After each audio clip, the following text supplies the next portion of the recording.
Caitlin Clark is going to spend all of next season playing in NBA arenas.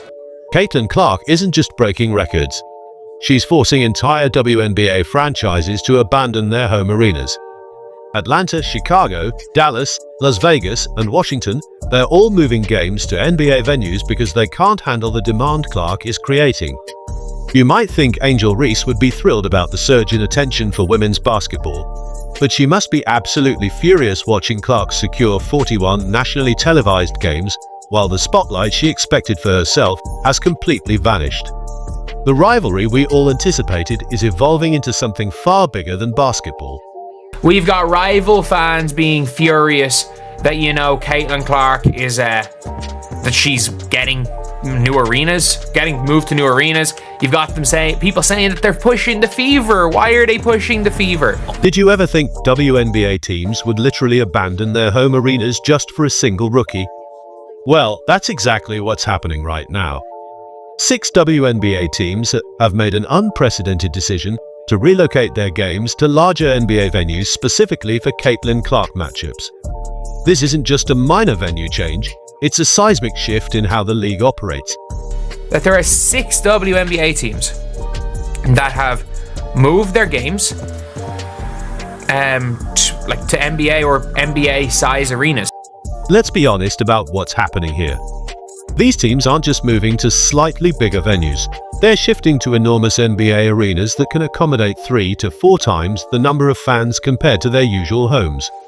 The Atlanta Dream has moved a game to State Farm Arena, home of the Hawks. The Chicago Sky, they've relocated 2 games to the United Center, where the Bulls play. Even the defending champion Las Vegas Aces are shifting a Clark matchup to T-Mobile Arena.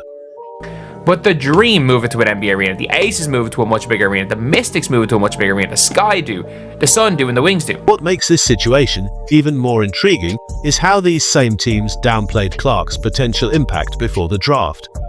Remember all the talk about how the league was already thriving, how they didn't need Clark to succeed. Well, their actions now paint a completely different picture, don't they? The Phoenix Mercury play in the NBA arena, the Seattle Storm do. There are 13 WNBA teams, 7 already playing NBA arenas. The other 6 are moving their games to NBA arenas versus the Fever. You can't acknowledge that she is the needle mover. Yeah. Connecticut Sun's decision might be the most telling of all. They don't even have an NBA arena nearby, yet they're moving their game against Clark all the way to TD Garden in Boston. That's not just a venue change, that's an entirely different city. Can you imagine being so eager to capitalize on one player's drawing power that you'd relocate your home game to another state? We're now at the stage where Caitlin Clark is probably going to be responsible, I'm not joking when I say this, for like games where she plays in are probably going to be responsible for like 30% of the attendance in the WNBA. And it doesn't stop there. The Dallas Wings and Washington Mystics have made similar moves, shifting their games against Indiana to much larger venues. This isn't just a handful of teams making isolated decisions, it's becoming a league-wide standard whenever Clark comes to town. There are teams that are going to average 3,000 fans at games, but have 17,000 fans when Caitlin Clark shows up to town with the Fever. Numbers reveal a truth these teams don't want to admit. Before Clark, WNBA games averaged around 6,000 fans. But Clark's games were selling out 20,000-seat arenas last season. That's more than triple the usual attendance. Team executives know exactly what Clark brings to the table, and they're adjusting accordingly. Atlanta Dream moved 1 game to the State Farm Arena. Chicago Sky moved 2 games to the United Center, home of the Bulls, home of the Blackhawks. In Atlanta, by the way, that's the home of the Hawks. Connecticut Sun moved 1 game to TD Garden, home of the NBA Celtics. That's going to look really freaking cool on TV. One executive even admitted they'd rather give up home court advantage than miss out on the revenue Clark generates. Think about that. Teams are willing to sacrifice the strategic benefits of playing in familiar arenas just to cash in on Clark's star power. They're essentially acknowledging that the financial gain from hosting Clark in a larger venue far outweighs any competitive edge they might lose. Dallas Wings have moved 1 game to American Airlines Center, home of the Mavs and the Stars. Las Vegas Aces have moved 1 game to the T-Mobile Arena, home of the NHL's Golden Knights. And the Mystics have 2 games moved to CFG Bank Arena. All right. 6 teams have all moved their home games to ones with larger capacity. Last season, the WNBA saw a 48% increase in average attendance, and a huge part of that growth can be directly linked to Clark's influence. Teams are now structuring their entire seasons around her appearances, prioritizing those matchups above all else. Las Vegas moved 2 games against the Sky and 1 versus the Lynx to T-Mobile Arena.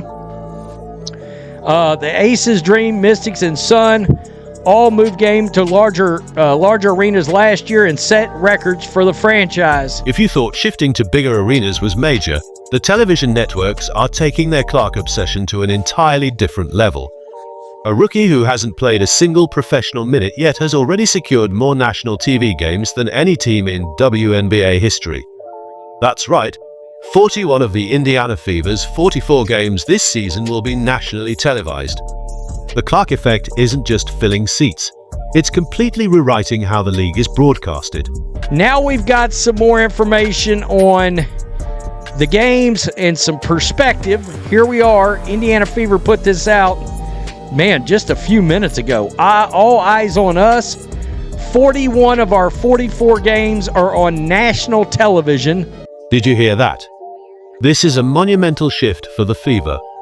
Just last year, catching them on national television was almost impossible.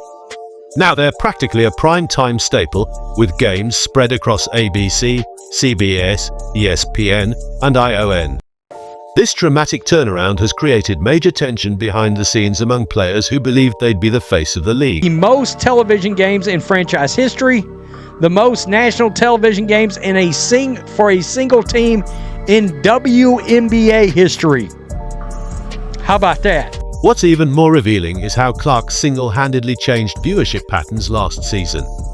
When her college games first aired on ION, the ratings were struggling. But by the end of the season, those same broadcasts were regularly surpassing 1 million viewers. The networks took notice, and now they're scrambling to secure Clark matchups like it's Black Friday. This also just came out. This is the national broadcast schedule right here against the Sky. It's an ABC Broadcast Network television game. New York Liberty, it's a CBS game. CBS locked in key matchups, while ABC didn't just request Fever games, they specifically targeted Clark's showdowns against Chicago.